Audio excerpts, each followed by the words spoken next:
నమస్తే, JM6 టీవీకి స్వాగతం. ఈరోజు ముఖ్యాంశాలు. డిసిసి కార్యాలయంలో జిల్లా మహిళా కాంగ్రెస్ కార్యవర్గ సమావేశం. హాజరైన రాష్ట్ర మహిళా కాంగ్రెస్ ఉపాధ్యక్షురాలు శ్రీమతి ఆదోని సుగుణ. ఎన్నికల నోటిఫికేషన్ లోపు మండల, గ్రామ కమిటీలను పూర్తి చేయాలి. ఎన్నికల బరిలో నిలవాలనుకున్న మహిళల వివరాలను అధిష్టానానికి అందజేస్తాం. రాష్ట్ర మహిళా కాంగ్రెస్ ఉపాధ్యక్షురాలు ఆదోని సుగుణ. స్థానిక సంస్థల ఎన్నికల్లో గెలిపే లక్ష్యంగా మహిళా కాంగ్రెస్ నేతలు పనిచేయాలి. జిల్లా మహిళా కాంగ్రెస్ అధ్యక్షురాలు కర్ర సత్యప్రసన్న రెడ్డి. జూన్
జిల్లాలోని ప్రతి బూత్ నుంచి ఒక మహిళని మహిళా కాంగ్రెస్ బలోపేతం చేయడానికి ప్రతి బూత్ లో ఒక మహిళని నియమించాలనే ఒక ముఖ్య ఉద్దేశం మన నేషనల్ ప్రెసిడెంట్ వెంకటరమణ గారి ఆదేశానుసారం మన సుందరరావు గారి దిశానిర్దేశంతో ఈ రోజు ఈ కార్యక్రమానికి ముఖ్య అతిథిగా వచ్చిన సుందరరావు గారి ఆలోచన ప్రకారం ఈ కార్యక్రమాన్ని ఏర్పాటు చేసుకోవడం జరిగింది. కాంగ్రెస్ అంటేనే మహిళలకి పెద్దపీట వేస్తారు. 6 గ్యారెంటీలో కూడా 4 గ్యారెంటీలు మన మహిళలకు సంబంధించినవి.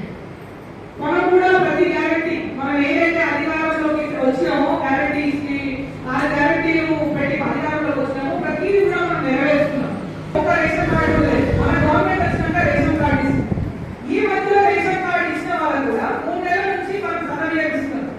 ఒకటి ఏంటి అంటే ఒక్క దగ్గర ఏంటంటే మనం 20వ తారీఖు లోపు తర్వాత వచ్చిన రేషన్ కార్డ్స్ కి రేషన్ క్లియర్ రావట్లేదు, అంటే కీ అప్రూవల్ కాలేదు అంతే. వాళ్ళ కార్డు వచ్చింది క్లియర్ ఇయ్యాలి, మనం దీన్ని ఏంటి మనమే ఎక్స్ప్లెయిన్ చేయాలి.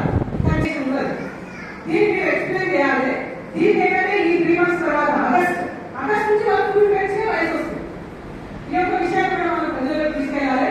మన కాంగ్రెస్ పార్టీ ప్రవేశపెట్టంగా మీరందరూ ముందుండాలని సందర్భంగా కోరుకుంటున్నాను.